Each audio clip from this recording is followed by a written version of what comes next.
திருப்புகழா? இதெல்லாம் பசங்க பஜனையில மட்டுமே பாடுவாங்க, அவ்வளவுதான் என்று நினைக்கிறார்கள். ஆனால் அது அருணகிரிநாதரின் அமுத தமிழ். திருப்புகழை படிக்க படிக்க கருப்புகள் கிடையாது. கருப்புகள்னா என்னன்னு தெரியுமா? அதன் பொருள் மறுபிறவி கிடையாது அப்படின்னு வாரியார் சுவாமிகள் சொல்லியிருக்கார். திருப்புகழை பாடியவர் அருணகிரிநாத சுவாமிகள்.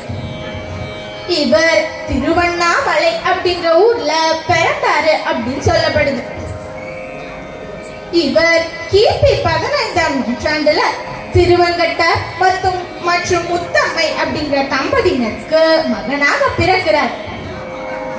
இவருக்கு மூத்த சகோதரி உண்டு அப்படின்னு சான்றோர்களால சொல்லப்படுது. எனினும் அருணகிரிநாதரோட வாழ்வுல முற்பகுதியில தீய பழக்கங்களால தொழுநோயால அவதிப்பட்டார். அதனால மனமுடைச்ச அவர் திருவண்ணாமலை கோபுரத்திலிருந்து கீழே விட துணிஞ்சார். இனி வாழவே வேண்டாம், வாழ்ந்தது போதும் அப்படின்னு சொல்லி திருவண்ணாமலையோட கோபுரத்தின் உச்சியிலிருந்து கீழையும் விழுந்துட்டார். முற்பிறவில செய்த பூஜா பலனோ அப்படின்னு சொல்வாங்க இல்லையா, அது போல அவர் கீழே விழும்போது முருகா என்று கூறியபடி கீழே விழ இரு கரம் அவரை தாங்கி பிடித்தது. அது யாருடைய கரங்கள் தெரியுமா? சாட்சாத் நமது முருக பெருமானின் திருக்கரங்கள் தான். முருகா என்றால் அழகன் என்பது நம்ம எல்லாருக்குமே தெரியும். முருகா என்றால் எதை குறிக்குது தெரியுமா?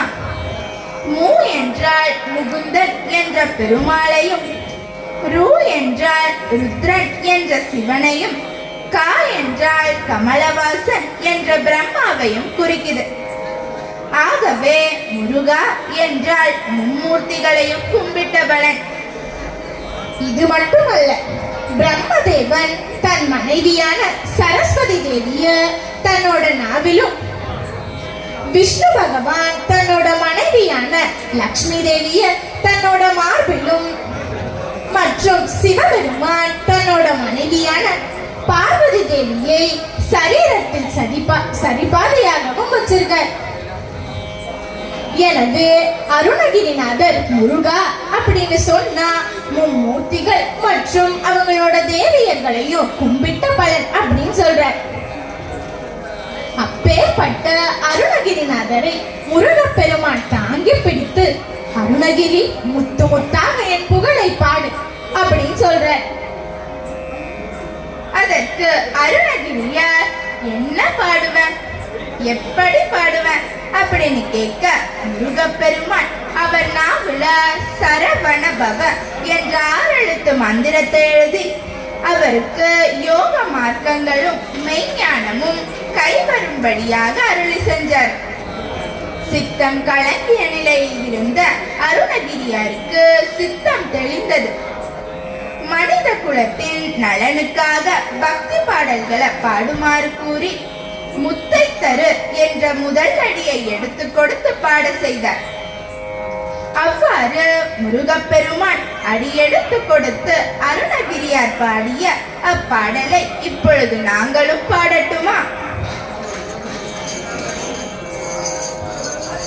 முத்தை தருபத்தி திருநகயத்தி கிழசத்தி சரவண முத்தி கொருவித்து குருபரை என போதும் முக்கட்பரவர்க்கு சுருதியில் முற்பட்டது கற்பித்திருவரும் 30 மூவர்க்க தமரரும் அடிபேன 10 தலை தத்த கணைதொடு ஒற்றை கிரிமத்தை பொருதொரு வட்ட பகல் வட்ட திகிரி இரவாக பத்தற்கிரதத்தை கடவிய பச்சை புயல் மெச்ச தகு பொருள் பட்சத்தொடு ரட்சி தருள்வதும் ஒரு நாளே சித்தித்தய ஒத்த பரிபுரணித்த பத வைத்து பைரவிதி கொட்கனடிக்க கழுகொடு கழுதாட சிக்கு பரியட்ட பைரவ தொக்கு தொகு தொக்கு தொகு தொகு சித்திர பௌரிக்கு திரிகடக என போத கொட்டு பறை கொட்ட